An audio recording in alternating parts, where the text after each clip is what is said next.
Ken Marolda is a businessman and a West Ashley resident who wants to make his community better as its next Charleston City Council member to represent that district, District 9, part of West Ashley.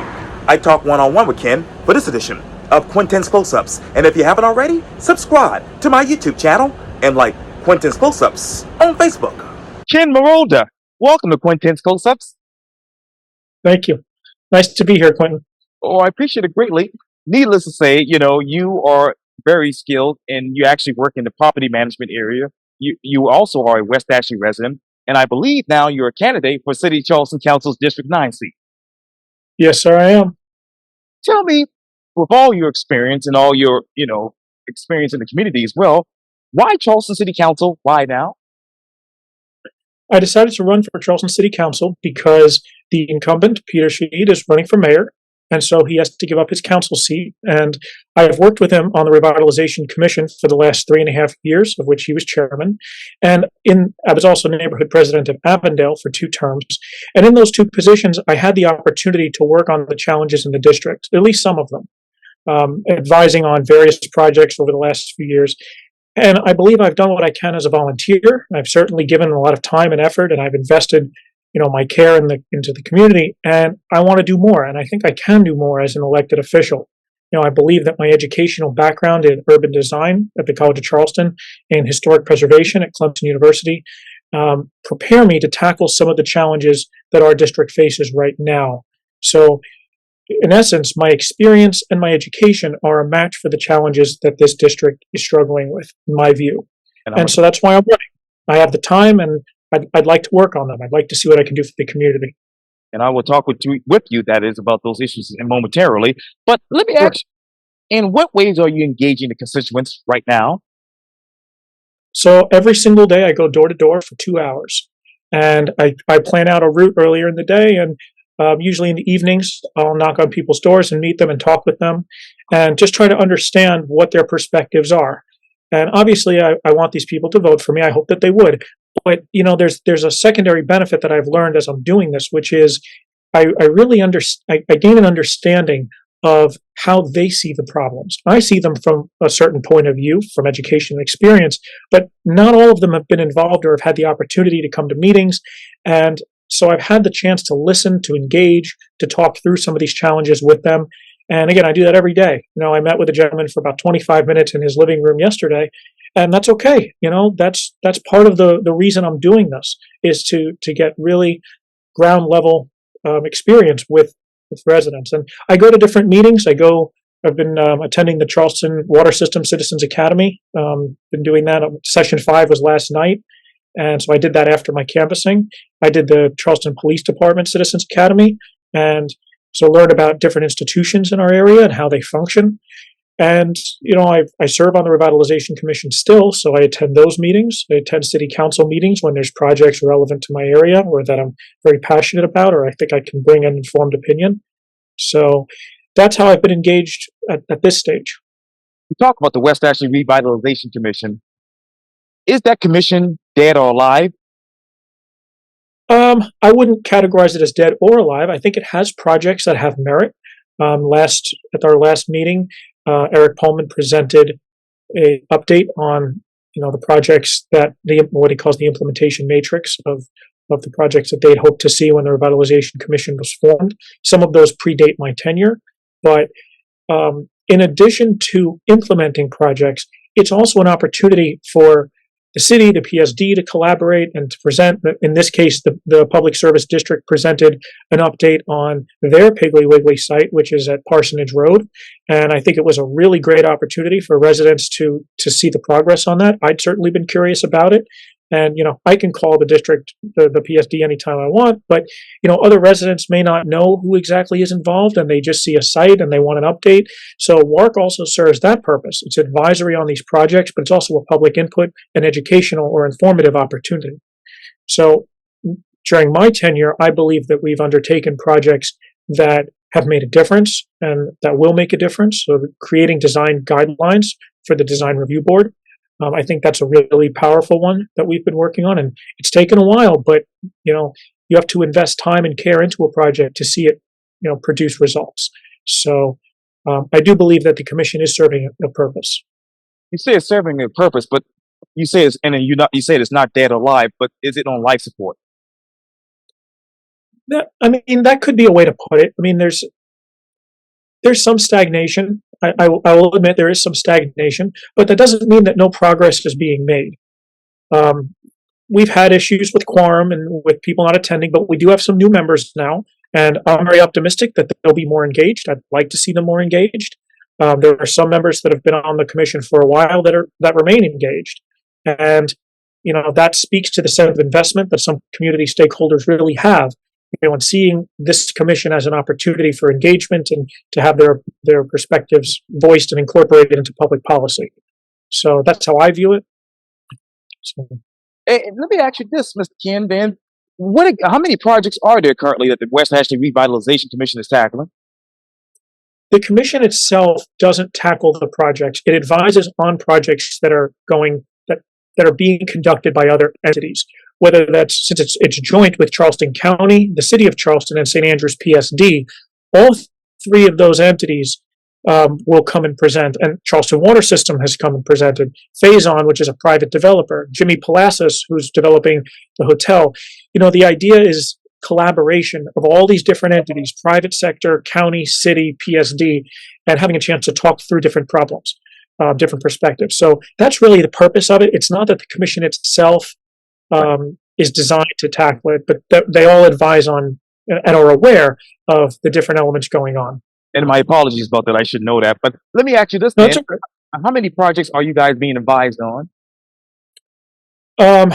We have advised on dozens since I was appointed to the commission in 2020. I mean, I can start naming them if you'd like. That would be helpful to you, but it has been quite a few, and some are making progress faster than others. So Mr. Palacios' project was presented, I want to say 6 months ago. I was informed recently that he may be coming back to us now for additional advice on that, to present again with updates and changes. Sumar Street has come up a few times. That's another one. The Avondale intersection, or actually it's the entire 17 intersection realignment project, which is a county project, but that one was presented, I want to say, about a year ago. I believe it was about a year ago. So, no, they're all at different stages. That one is proceeding with I want to say 2 out of the 4 projected intersections are currently, proceeding quicker. 2 more are delayed, but projects are proceeding at different rates. Sumar Street is in the news every day. We can talk for hours about it. That one's going to be delayed quite a while. But the design review, the design guidelines project that I mentioned earlier, that one is proceeding. So that has passed our commission. That's going to legal. I presented the area character appraisal for Magnolia last week, or our last meeting. That one's proceeding to planning commission this month. So within about 2 months, I'd say, a 2-month span, that one will go from draft to endorsement to approval, and then it'll be a resource. So that can move a little bit quicker. If we want to talk about historic preservation guidelines, we had that discussion back in March at the March meeting. We voted to proceed with guidelines on that, and actually at this last meeting in September, we had some progress and update. Number one was the mayor and several council members announced that funding had been allocated to study historical resources in West Ashley. That's a direct result of that March meeting. Right. I mean, it's linear progress. And then Council Member Waring proposed at that same meeting that funding be allocated to preserving a building in West Ashley that I had specifically mentioned both in March and again earlier that night at that meeting relating to Magnolia. So preservation is proceeding in stages in different ways, but we are moving forward with it, and it is this commission that is driving that endeavor. I'm sitting right here in West Ashley, literally a couple of blocks down from your district. I'm sitting right next to the hotel. But let me ask you, what areas in West Ashley needs to be protected and preserved right now? So the National Park Service has specific guidelines on preservation. So usually 75-year age mark is what we determine to be historic. Some people will use 50 years, but that's kind of the official one is 75 years. Some subdivisions like Old Windermere are past that. They've hit the 100-year mark, and that's wonderful. It's monumentous. But many of the World War II era subdivisions are just hitting that 75-year mark now. So I mentioned I was neighborhood president of Avondale, and one of the projects that I led was the creation of an area character appraisal in 2021, which documents the history of the neighborhood, the history of the buildings, how they evolved, how the roads evolved. And as that neighborhood now reaches that 75-year mark, historic preservation will start to come into play, where resources that are available through the state, the federal government can be applied to structures in Avondale. And I'd like to see more of these neighborhoods go through that process, like Magnolia we just did. So what resources do these neighborhoods need right now? So there are historic structures that can be found in these neighborhoods, and so those would be over 75 years, and they would have to meet a specific set of criteria from the National Park Service. One is having a historic event. Having a historic person would be the second one, being the work of a master or architectural merit, or being likely to yield educational material. So those are the four criteria for preservation from the National Park Service. And if a structure is deemed by the State Preservation Office to meet that threshold, then it is eligible for historic tax credits for rehabilitation. So there are several in West Ashley that I believe are eligible for that, or should be eligible for that, or will very soon be eligible for that. I've worked with the West Ashley historians for the last few years, some pretty prominent folks who have dedicated a lot of time and energy to documenting our history. And we've identified many, many sites in West Ashley that are older than perhaps people realize and more significant than perhaps people realize. So I can start listing those if you're interested. Folks would be interested. The 1332 Ashley River Road, the Peak House, is one that I had listed on. I submitted a preliminary information form to the State Preservation Office, and they did award it eligibility status for the National Register. So it's not listed on the register, but it is eligible. So they agree that the property has historic value because Mr. Peak was instrumental in the development of West Ashley as a suburb. Yes, His house was built in around 1939, and he built St. Andrews Boulevard. He built Avondale. He built South Old Town Acres. He built the first post office. He built the first bank. He helped get water across the Ashley River with help from others. But he was a state representative, highway commissioner. So with all these different projects he worked on, he was very instrumental in developing the community that we know today, or the early stages of it. And so there are many, many other people like that in West Ashley who were instrumental in our past. And documenting them, preserving their homes, their businesses, etc., helps build a sense of identity and a sense of community. That's something that I'm very passionate about, is tackling projects that help us build a unified sense of identity and shared history. And what exactly is your identity here in West Ashley? Well, it's a suburban community, but it has very, very deep historic roots. So Charlestown Landing is here. You may or may not know, Avondale was originally the Weimar plantation, and before that it was the Godfrey plantation, which was the third or fourth plantation ever in South Carolina. Captain John Godfrey was an early colonial explorer, and that was his homestead. And, through the evolution of our area, there are historic figures that lived there. So it's not just Avondale, but, Maryville, Ashleyville, that was the Lord Proprietor's plantation where experimental crops were produced. And then, of course, it became Maryville, an African-American township that was very renowned for its peacekeeping and in terms of its policing and African-American self-governance after the Civil War. It was a model for African-American self-governance in the years after the destruction of the war. So those are just two examples, but there are many, many historic sites throughout West Ashley that need to be preserved. And we should view it as a corridor along the Ashley River that has many layers to it. So plantation, colonial era plantation, then antebellum, and then the World War II housing boom, and even as late as, like you mentioned, the Coburg cow at the start of our discussion today. And the Coburg family, the Coburg milk producing industry was instrumental. I have friends who used to make ice cream with their milk, and they had many, many creameries. So they were very prominent and very successful, and their surviving statue is an icon. Even today, people gauge how serious a hurricane is by whether the cow comes down. And that just speaks to their prominence in the community. So those are historical elements and bits of character that have different layers and different eras of significance. So that's what we want to kind of study and preserve. And what else do you want to study when it comes to historic value in West Ashley?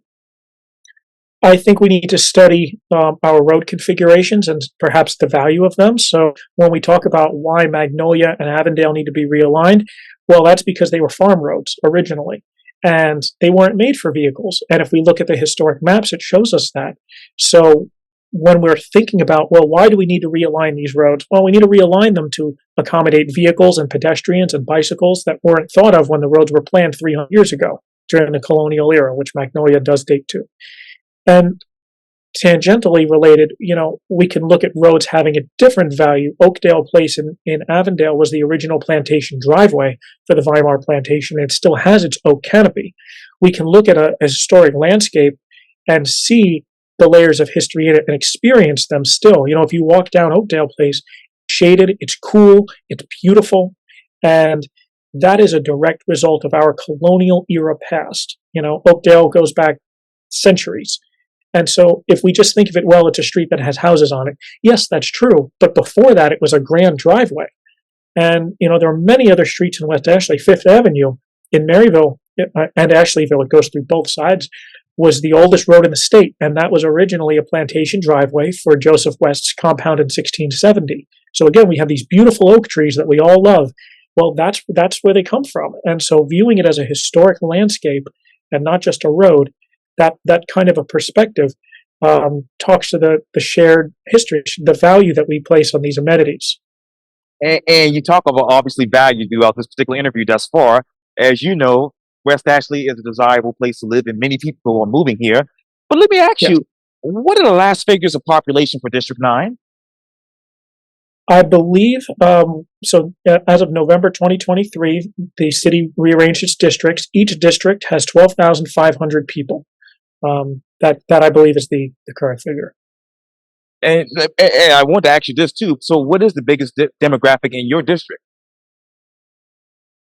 By demographic, do you mean age, race? What criteria are we? Income? What are we talking about? Yes, sir. Yeah, we're talking about age, all of that and above. What's your biggest demographic, sir? Well, I believe it is largely young professionals, which is typically defined as like 30 to 45-ish professionals, families.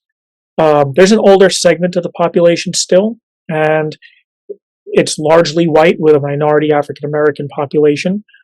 There isn't a significant East Asian or Hispanic population. There are some communities within this district that are Hispanic, but it isn't a numerically significant number, but they are there. So does that kind of answer the question? And so what is the pace of growth here in this district? The pace of growth? Yes, sir. I would say very, very fast. There are lots that are subdivided. So in Avondale, when I was president, 2 large lots were divided. Each had 1 house on it originally, and now each have 4. So they were divided into smaller lots with larger houses built on them. And those houses are multi-story, but that's incremental density. And so a new road was paved along Arcadian, branching off of Arcadian Way, and that's how those houses are now constructed. We see apartment complexes, 829 St. Andrews, which was actually my master's thesis site when I was in graduate school, so I know it very, very well. That's the Ryan Shopping Center site, and next door is 65 Sycamore, which is the CVS site.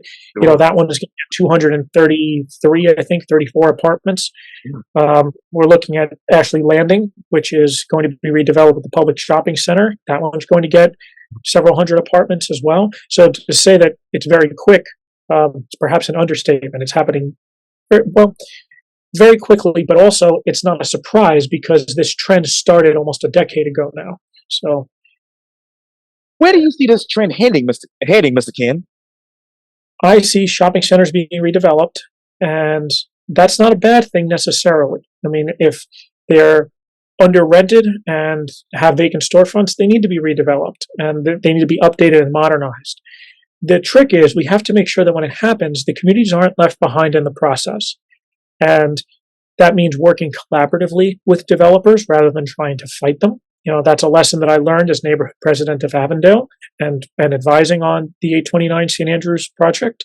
I was in many, many meetings with the developers, and talking with them about how we have to work collaboratively, and when there are concerns, we have to discuss the legitimate ones and make sure that the residents' concerns are addressed.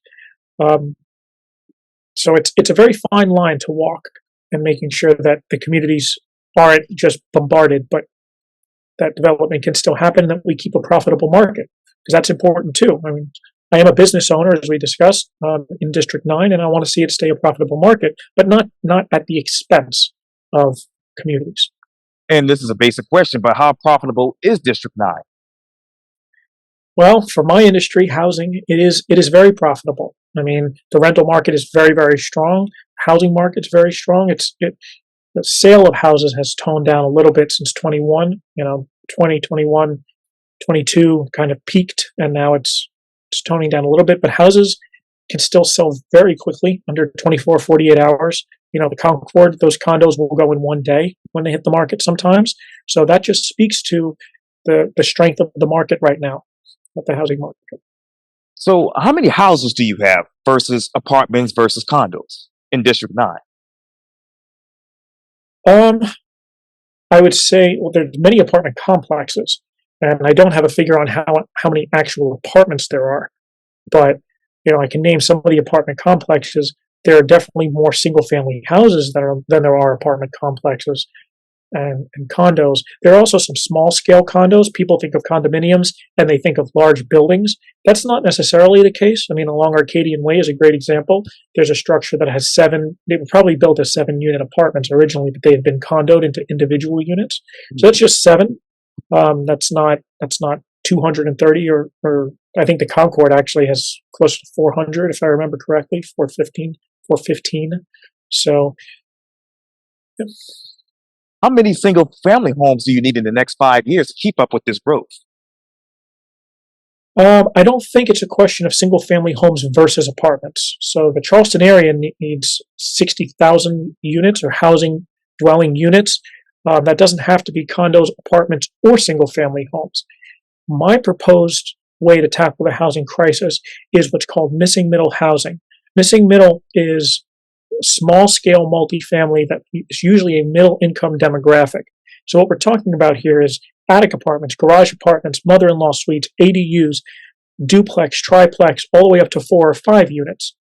Once you start to hit 6, 7, 8, 9, 10, those require larger projects. But below that, the 2 to 5 range-ish, that range can fit very neatly in a neighborhood without needing additional infrastructure. So the burden on our infrastructure is lower, and they're traditionally more affordable. That's actually what I do for a living. I do property management, and I work with missing middle housing. And so a lot of our tenants, our residents, are in the 30 to 50% area median income demographic. That demographic is the one that doesn't receive any help currently from the housing authority or other public institutions. So under 30%, you can get housing assistance, but that's not necessarily available for everyone above that. And when we talk about that demographic, what we're really talking about is teachers, firemen, police officers. I got a call a couple weeks ago from a postal service, a postman who was looking for somewhere to live, and he saw one of my signs up, and he just called you. Do you have any units available? So we're talking about civil servants, people who work in city offices. We're talking about people with master's degrees. So I have many friends who I went through graduate school with at the College of Charleston and Clemson University who have advanced degrees, who work locally in historic preservation, urban planning for the city, the county. And that's the demographic who needs this type of housing. It's not just food and beverage workers who I think are usually in the conversation, or at least that's who people think of, food and beverage, tourism. And that's true. Those folks need places to live too, but they're not the only ones. Does that all make sense? So let me ask you this, Dan. Where exactly is the land for, say, workforce housing in District 9? Where is the land for it? Yes, sir. So I believe that when large-scale apartment complexes are developed, we should try to incorporate some affordable housing or workforce housing into it. And that's been standard for the city for a while. They have formulas to include that. And I believe programs like that are how we do that. And what other programs will be ideal for those types of people in those types of careers right now? So you're specifically asking about what types of programs Housing would benefit programs. workforce housing? Yeah, so we need to locate them near employment centers. So you'd mentioned a little while ago that you're near Whole Foods. Well, Right. Whole Foods is not just Whole Foods; it's Whole Foods with many, many businesses around it: Starbucks, nail salons. There's the medical, the first aid center. There's insurance companies. Um, Pest control, all of those different businesses need employees. And the fact is, one of the ways that we reduce traffic is by making sure that people can live near where they work and where they shop and their supermarkets. So by incorporating workforce housing, people, working class folks, into our communities and into increased density, we decrease the number of trips, we make it closer for them to live, work, play, etc. Where else in this District 9 can you increase density? Anywhere where there's a shopping center to be redeveloped. And the first thing that comes to everyone's mind is Sam Rittenberg corridor, specifically between Sumar Street and Ashley River Road. I mean, there are many shopping centers in there that will be redeveloped. I believe that the way property values, land values are going right now, it's only a matter of time before those are redeveloped. And again, that's not necessarily a bad thing. Redevelopment is not necessarily a negative. We just have to make sure that what we get out of it, what the community gets out of it, is beneficial and meets its needs, not just the developers. Developers' needs are important, again, because we have to keep it a profitable market. We can't just burden them with building a park every block for the sake of we like parks. That's a little bit arbitrary and cost ineffective. We have to make sure that when they do develop things, it's what the neighborhoods need. Does that make sense? So what exactly does your community need right now from these developers? I believe that one major need is a community center, and I've been very, very vocal about this, specifically in District 9 with the redevelopment of Sumar Street. Right. My commission, the West Ashley Revitalization Commission, does not have a routine place to meet, a city office or a city facility in West Ashley to meet. We get bounced around from Citadel Mall to the schoolhouse to the Gilliard. And if Sumar Street's redeveloped with a community center, that's a place for the commission to meet, but it's also a place where neighborhood associations can meet. So when I was neighborhood president of Avondale, one of the challenges was our neighborhood association had nowhere to meet because our bylaws, as many neighborhood associations do, required that event insurance not be required by the host. Well, most places do require event insurance. So most of the places you'd think we'd meet, we were not eligible to. We had a business, Highfalutin, that was generous enough to host us, but Highfalutin can't host every single neighborhood association in West Ashley. So if we have a community center where these neighborhood associations can meet, we can keep residents informed and engaged, and we can get a lot of good public input. So that's what a priority for me. Now, you talked about the Sam Rittenberg corridor, which I was just on just a couple of days ago. But let me ask you, what exactly is the land value right down there? I could not speak to that. I mean, that is a very complicated question. If you're going to ask about residential versus commercial, it's higher than it was. I mean, that's all I can tell you is the more this market evolves, the higher that land value goes up. We can take Sumar Street as an example. The city paid $3 million for it. That's a 2-acre site. So each parcel is going to be valued differently, and its value is determined not just based on square footage, but also based on its topography. So if it's a lower lying area, then development of adequate stormwater will cost more, and that would devalue the site in some ways. Zoning, so what's the property zoned for? That will also determine its value. So there's no universal answer to what property values are on the Sam Rittenberg corridor, but because of its high topography, it has the most potential for development from my point of view. Now, what would be the ideal stormwater, fee or, money for obviously Sumar Street? Well, for Sumar Street, there's the Dutch Dialogues Plan, which recommends stormwater detention. And I've, again, been very vocal when I go to City Council and other places that we adopted this plan. The Dutch Dialogues Plan recommends stormwater detention on the high ground. I think it's on page 118, if I remember right. And Sumar Street is on Sam Rittenberg, which is the high ground. So if the city owns it, we have to follow our plan. So stormwater detention can be a retention pond, which is kind of a low caliber solution, or we can have a higher caliber solution, which was the underground parking deck. That was an attempt to think through a higher caliber solution of achieving multiple objectives solving our parking requirements while simultaneously addressing flooding. So that is how I believe stormwater can be addressed on that site. And let me just jump right into the obvious. Just recently, as you know, Charleston City Council reviewed 3 different proposals for the Sumar Street project, which has been vacant since 2018, as you know, when the old Piggly Wiggly was demolished. Council voted 6-6 on option 1 before deferring the project to Community Development Committee. We know what happened afterwards. Let me ask you though, in hindsight, option 1, what should be the elevation for that? What should be the elevation? Yes, for option 1. You mean the building elevation, the Exactly. land elevation? It's topography. Building elevation. Well, so residents did not want a 4-story parking garage. I mean, the residents on both sides of Sam Rittenberg were very, very clear they didn't want to look at a parking garage. So that basically crosses that off the list. 2 to 3 stories would be what I would like to see. From an urban design perspective, which is my educational background, you have 2 major roads on both sides of that site, and you don't want to have a green space and community center in the middle and then have people accidentally perhaps wander off, kids, or wander into the road. So you need buildings as a buffer. So that's the first thing. If we're going to include a community center and city office space, which is what I would like to see, you got to add a story or 2. And then there's also the question of commercial development. So this is in the TIF district, tax increment finance district. So the property tax value of commercial development is placed into a special fund. That fund has already been forfeited by the school board to go towards infrastructure instead of the school board. So if we do commercial development, and we're not talking about Walmart, we're talking about small-scale ice cream shops or coffee shops or small-scale retail, well, that incremental finance, that tax increment finance is added to the TIF district for stormwater, sidewalks, crosswalks, that type of infrastructure improvement. So we would need something that's 2 or 3 stories, which is what option 1 called for.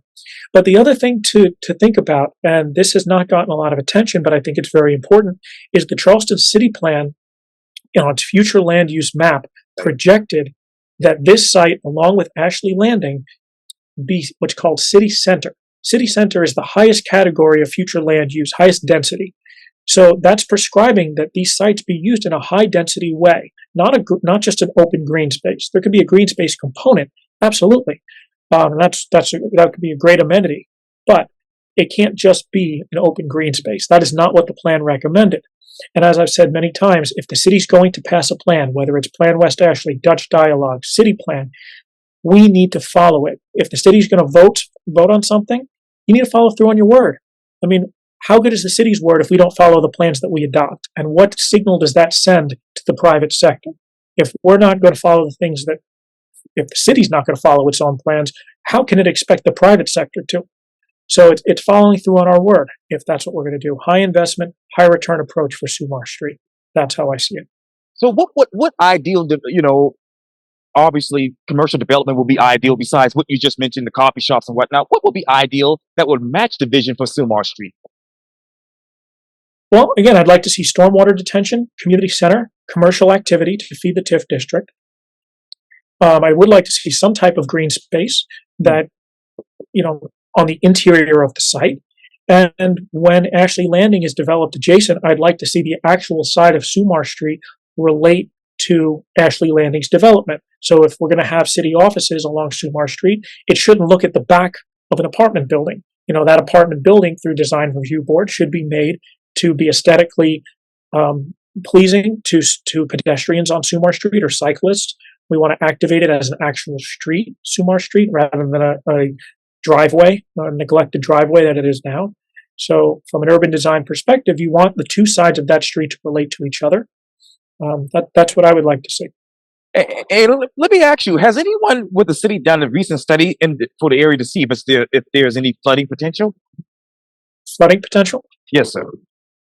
I'm not aware of a recent study for flooding potential for that specific site. Around the site, there's talk of flooding where runoff from the concrete is basically running into people's yards. The site itself, it can't flood, it's high ground. But the runoff water does go into people's yards and does flood. Yes, sir. Now, what comprehensive solution with the city, county, and even the state are in the works to actually improve that part of West Ashley? Well, there was the plan to reconfigure Old Town Road and what's called the Suicide Merge. That plan, unfortunately, did not proceed. The county decided not to proceed with it a few years ago. I have been very vocal that I would like to see it, revived, and I believe that perhaps if the other intersection improvements that we discussed previously on DuPont, Orleans, Wapoo, perhaps Magnolia and Avondale, if those are completed successfully and if people, experience those, they may have a higher tolerance for the improvements planned to Old Town Road. There's no doubt that construction is going to cause delays, frustration, and everything else. It always does. But if we want to see improvements, we have to be patient. We have to be willing to wait it out. And, in the long run, we will get a nicer project. So I think if people see that on 17, they may then have the stomach to see it again on Old Town, if that makes sense. Now, if you put a TIF district in that particular area for Sumar Street, how long will it be before the city see any tax revenue from this? So if you're asking if Sumar Street is developed with commercial activity and the tax increment is given into the TIF district, it's every year. So every single year, there is a 1-year delay on property taxes, as you probably know. It's reassessed on a delay. So it would be 1 year past that, is past the completion date. Now, if this particular project can't be done without a TIF, then would you suggest the city come in and let somebody else come in and do the project and actually lower the sales price, I should say? Well, your presumption of it can't be done by the city, I would disagree with that. I think the city can do it. The city has successful partnerships like this, like the Gilliard, where there's a public-private partnership, there's a commercial element, Right. and it can be successful. The question is, will city council get out of its own way and agree? And that circles back to one of my primary objectives in running is I just want to see community-based solutions.